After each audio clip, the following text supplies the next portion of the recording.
요한복음 6장 22절에서 40절 말씀을 찾으신 후에 봉독합니다. 요한복음 6장 22절에서 40절입니다.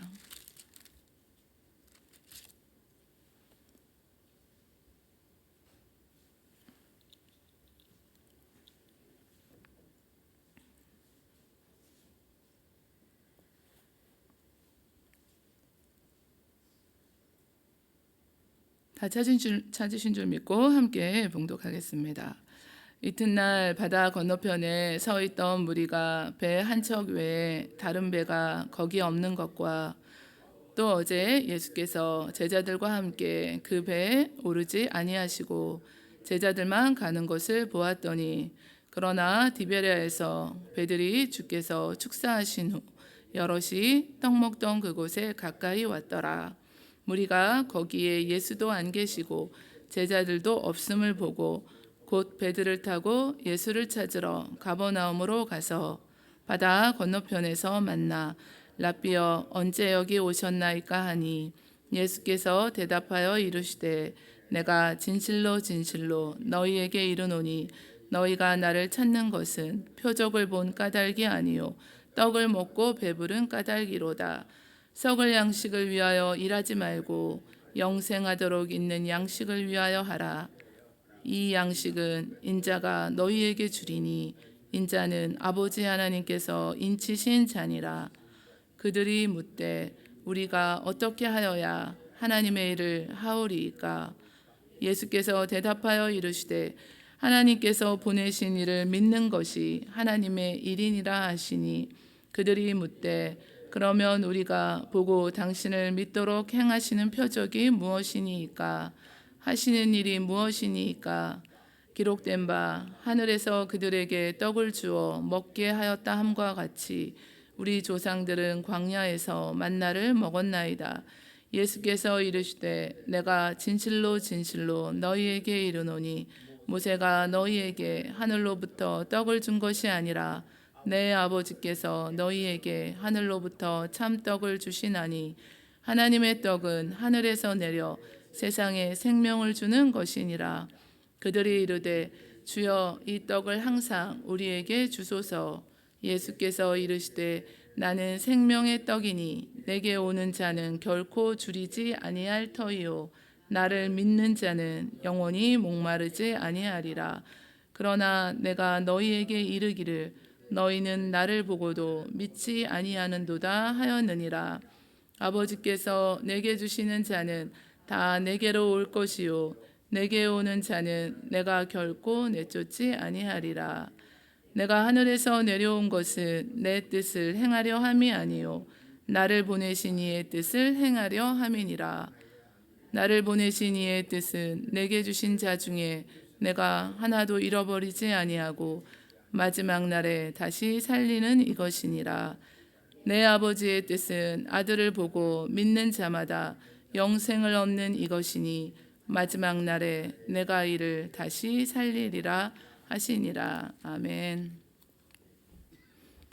무슨 마음으로 예수님을 찾고 있나라는 제목을 두고 함께 하나님 말씀 나누시겠습니다. 베세다에서 오병이어의 기적을 체험한 이 무리들이 예수님을 찾아도 어디에서도 찾을 수가 없었습니다. 그러니까 전날 밤에는 배 한 척밖에 해안에 없었고 예수님의 제자들만 타고 간 것을 알고 있었습니다. 밤새 예수님의 그 행방이 묘연해진 건데요. 갈릴리 바다 건너편에서 나온 이 무리들은 예수님을 찾으러 디베랴에서 온 또 배들을 타고 가버나움까지 갔습니다. 그리고 예수님을 만났는데요. 예수님을 열심히 찾아다니는 그들의 이 모습을 보면은 오직 예수님만 생각하고 또 예수님을 소중하게 여기는 것처럼 보이지만 오늘 본문 내용을 보면은 그렇지 않다는 것을 알 수 있습니다. 예수님께서 왜 그들이 예수님을 찾는지 그 내면의 동기를 잘 알고 말씀을 주셨기 때문입니다.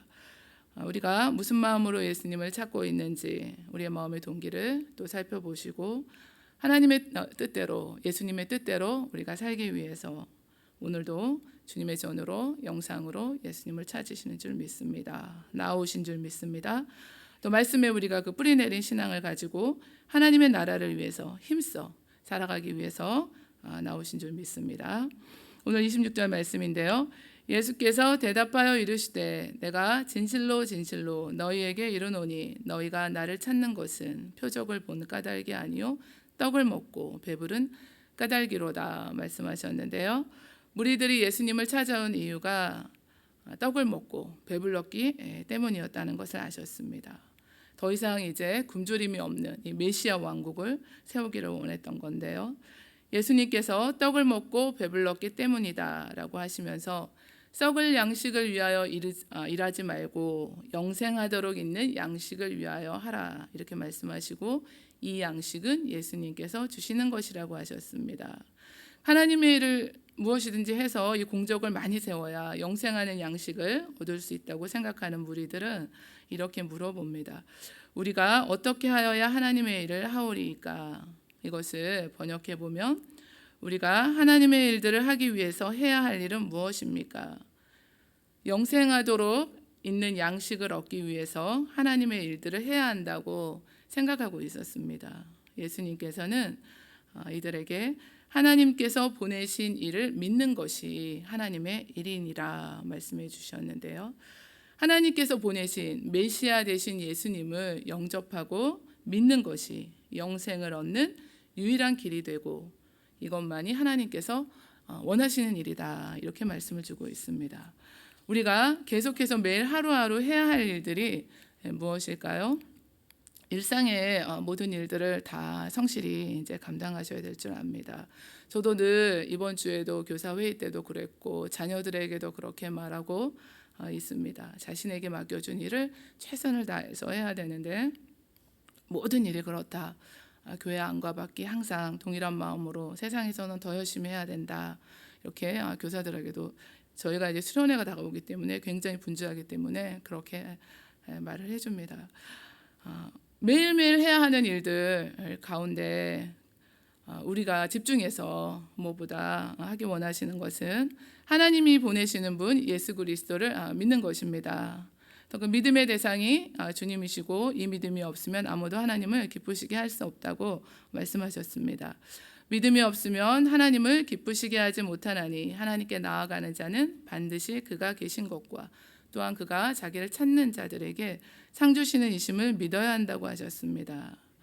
그러면은 이제 매일 믿는 것이 우리 일인데 믿는다는 것은 그럼 또 무엇인가? 마음에 예수님을 영접하고 그 이후에는 그러면 어떻게 해야 되나? 나의 삶을 다스리시도록 맡긴다는 것을 의미합니다. 나의 감정과 의지와 계획과 소망이 예수님의 뜻보다 앞서가시면 안 되는 거죠. 이 모든 것을 내려놓고 예수님의 뜻에 따라서 사는 것을 말씀합니다. 그러니까 인생관과 가치관과 이 세계관이 다 바뀌어서 살아가게 되겠죠. 그래서 주님 뜻대로 살기로 하고 오늘도 그렇게 살아가는 것이 이것이 하나님의 일이라는 것입니다. 쉽기도 하고 이제 어렵기도 하시죠. 주 뜻대로 살기로 아예 결정하면은 올인이라고 그러는데 그러면 쉬워지고 생각이 이제 많아지고 복잡해지시면은 이제 어렵게 됩니다. 찬양도 저희들이 잘 들으시잖아요. 주님 뜻대로 살기로 했네. 주님 뜻대로 살기로 했네. 모든 순간이 이제 그렇게 되겠죠. 무슨 생각이나 말과 행동을 할 때 주 뜻대로 살아야 되겠다. 이것이 오늘 하나님의 일이 됩니다. 내가 할 수 있는 일을 우리가 세워보면은 할 수 있는 일보다 하지 못하는 일이 훨씬 많습니다. 그리고 사실 할 수 있다고 생각하는 일도 힘을 주시기 때문에 하는 것이기 때문입니다. 갈라디아서 2장 20절에서 사도 바울은 이 삶의 목적을 하나님의 영광을 위해서 사는 삶이었는데 내가 그리스도와 함께 십자가에 못 박혔나니 그런즉 이제는 내가 사는 것이 아니요 오직 내 안에 계시는 그리스도께서 사시는 것이라. 이제 내가 육체 가운데 사는 것은 나를 사랑하사 나를 위하여 자기 자신을 버리신 하나님의 아들을 믿는 믿음 안에서 사는 것이다 말씀해 주셨습니다. 그러니까 믿는다는 것이 어떤 것인지 결론적으로 이제 말씀해 주셨죠. 주님 뜻대로 살고 모든 것을 주의 영광을 위해서 살아가는 것입니다. 예수님께서는 자신을 믿는 것이 하나님의 일이라고 말씀하셨는데 무리들은 예수님께 표적을 구했습니다. 전날에 오병이어의 기적을 보고서도 예수님을 믿기 위해서 표적을 또 요구하고 또 하시는 일이 무엇입니까? 이렇게 물어봤는데요. 그러면 우리가 보고 당신을 믿도록 행하시는 표적이 무엇이니까? 하시는 일이 무엇이니까? 예수님께서 행하신 모든 이 기적은, 이 표적들은 우리가 예수님을 믿게 하는 그 수단에 불과한 것인데도 얼마나 표적에 집착하고 있는지 잘 보여주고 있습니다. 예수님께서 공생의 기간 중에 수많은 기적을 보여주셨습니다. 그런데 그렇게 많은 기적을 보여준 고라신, 벳사이다, 가버나움이 예수님을 믿고 받아들였나요? 예수님께서는 이곳들을 향해서 화 있을진저 고라시나 화 있을진저 벳사이다야, 너희에게 행한 모든 권능을 두로와 시돈에서 행하였더라면 그들이 벌써 베옷을 입고 제에 앉아 회개하였으리라. 심판 때에 두로와 시돈이 너희보다 견디기 쉬우리라. 이렇게 말씀하시면서 믿지 않음을 크게 책망하셨습니다. 표적을 본다고 믿는 것이 아니라는 사실을 말씀해주고 있는 것입니다. 제자들이 부활하신 주를 보았다고 해도 도마는 믿지 않았습니다. 내가 그의 손에 못자국을 보고 내 손가락을 그 못자국에 넣고 내 손을 그 옆구리에 넣어보지 않고는 믿지 않겠다고 했습니다. 예수님께서는 너는 나를 본고로 믿느냐, 보지 못하고 믿는 자들은 복되도다 말씀해 주셨는데요. 주님 뜻대로 살기로 하고 그렇게 살아가는 것이 하나님의 일이라고 말씀드렸는데, 우리가 주님 뜻을 그러면 어떻게 할 수 있을까요? 말씀에 기록되어 있죠. 그래서 모세가 출애굽 이세대를 교육하는 신명기서에서도 오늘 내가 네게 명하는 이 말씀을 너는 마음에 새기고 내 자녀에게 부지런히 가르치며 집에 앉아 있을 때든지 길을 갈 때든지 누워 있을 때든지 일어날 때든지 이 말씀을 강론할 것이며 너는 또 그것을 내 손목에 메어 기초를 삼으며 내 미간에 붙여 표로 삼고 또 내 집 문설주와 바깥문에 기록할지니라 말씀해 주셨거든요.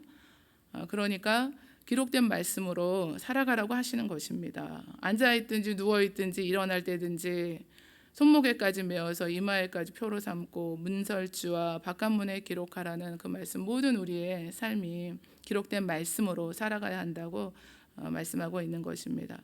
그래서 우리가 말씀에 이 기초를 둔 뿌리를 깊이 내리는 신앙인가, 우리는 이렇게 보이는 것, 들리는 것 여기에 이렇게 집중하는 또 신앙인가. 그래서 무슨 이렇게 눈에 이렇게 보이거나 들리는 그것을 우리가 무시하는 것은 아닙니다. 하나님께서 다 역사하십니다. 다 꿈으로 인도하시고 하나님께서 지금도 성령으로 함께 하시며 역사해 주시는데, 그러나 무엇보다도 말씀에 깊이 뿌리를 내려서 주님 뜻대로 살아가시는 저와 여러분 되시기를 원합니다. 그래야 우리가 흔들리지 않고, 또 그럼 안 보여주시고 안 들려주시면 어떡할 거예요? 맨날 들려주시고 보여주시다가 그러면 안 되잖아요. 그러나 기록된 하나님의 말씀은 성경 66권을 주셔서 우리가 구원받기에 조금도 부족하며 하셨고, 오늘도 우리의 그 삶에 주의 말씀이 진리의 말씀이 등불이 된다고 해주셨습니다. 기록된 바 하늘에서 그들에게 떡을 주어 먹게 하였다 함과 같이 우리 조상들은 광야에서 만나를 먹었다고 이렇게 이야기했는데요. 자신들의 배를 채운 것에 이제 만족하고 있었기 때문에 표적을 통해서 주시는 예수님에 대한 믿음을 갖지 못했습니다. 오병이어의 표적을 목격한 그들이었지만 그 자신의 마음대로 해석해서 모세가 광야 시대에 주었던 하늘의 만나와 비교하는 것입니다. 그들이 요구하는 것은 조상들이 광야에서 모세를 통해 주어진 만나를 먹음으로 생명을 누릴 수 있었던 것과 같이 자신들의 그 필요를 채워달라는 것입니다. 그 욕구를 채워줄 수 있는 표적을 요구했습니다. 예수님을 자신들의 그 욕망을 채워주고 자신들이 원하는 것을 채워주는 왕으로 삼으려고 했습니다. 저희들이 읽진 않았는데 14절 우리 15절에 기록되어 있습니다. 그렇지만 만나를 먹은 이스라엘 조상들은 다 죽었습니다. 예수님께서 오병이어의 표적을 통해서 보여주고자 하신 것은 자신을 믿는 자들에게 주시는 영생을 주시는 생명의 떡이 자신이라는 사실을 말씀해주고 있는 것입니다. 35절 말씀은 나는 생명의 떡이니 내게 오는 자는 결코 줄이지 아니할 터요 나를 믿는 자는 영원히 목마르지 아니하리라 말씀해 주셨습니다. 예수님을 믿는 자들에게 영생을 주시고 마지막 날 부활을 통해서 영원한 삶을 주시는 진정한 생명의 떡이라고 말씀하고 있습니다. 동일한 생명의 떡 이야기를 하고 있는데 전혀 다른 이야기를 하고 있는 것을 우리가 알 수 있습니다. 그러니까 사람들이 찾는 그 생명의 떡은 자신들의 육체적인 그 필요와 욕구를 채워주시는 것을 말하고 있는 것인 반면에 예수님께서는 이 생명의 떡은 나를 믿는 이들에게 영생을 주시는 영적인 것이었습니다. 그러니까 근본적으로는 우리가 본질적으로는 하나님의 나라는 물리적인 이 나라가 아니라 영적인 나라라는 것을 깨닫게 해주시고 있습니다. 그러니까 예수님을 믿고 하나님의 나라를 위해서 힘쓰고 계십니까? 아니면 오늘도 나의 것에만 집착하고 우리가 나의 필요를 채워달라고 거기에 이렇게 매달리고 계십니까? 우리의 필요를 다 채워주시기 원하시고 또 우리가 필요한 것들도 이해하시고 주시기 원하십니다. 그러나 우리의 그 근본적인 예수님을 우리가 찾는 그 이유는 하나님의 나라를 위해서 하나님의 일을 힘쓰시기 위해서 오늘도 마음으로 예수님을 찾고 계십니다. 그렇게 하셔야 될 줄 아는데요. 오늘 말씀을 저희들이 정리해 보면은 우리가 무슨 마음으로 예수님을 찾고 살아가야 하는가 거기에 대한 그 본질적인 그 말씀을 주고 계시는데 주님 뜻대로 살기로 했네. 우리는 예수님의 뜻대로 살고 또 우리의 신앙이 자로나 우러나 치우치지 않기 위해서 오늘도 말씀에 뿌리를 내리고 또 주신 말씀을 우리가 붙들고 근본적으로 우리가 추구해야 할 것 하나님의 나라와 의를 위해서 힘쓰시길 원합니다. 그래서 그의 나라와 그의 의를 구할 때 모든 것을 도와여 주신다고 하셨으니까 저희들이 염려하실 것 없죠. 우리는 주님 일을 하시고 주님은 또 우리 일을 해주시는 것입니다.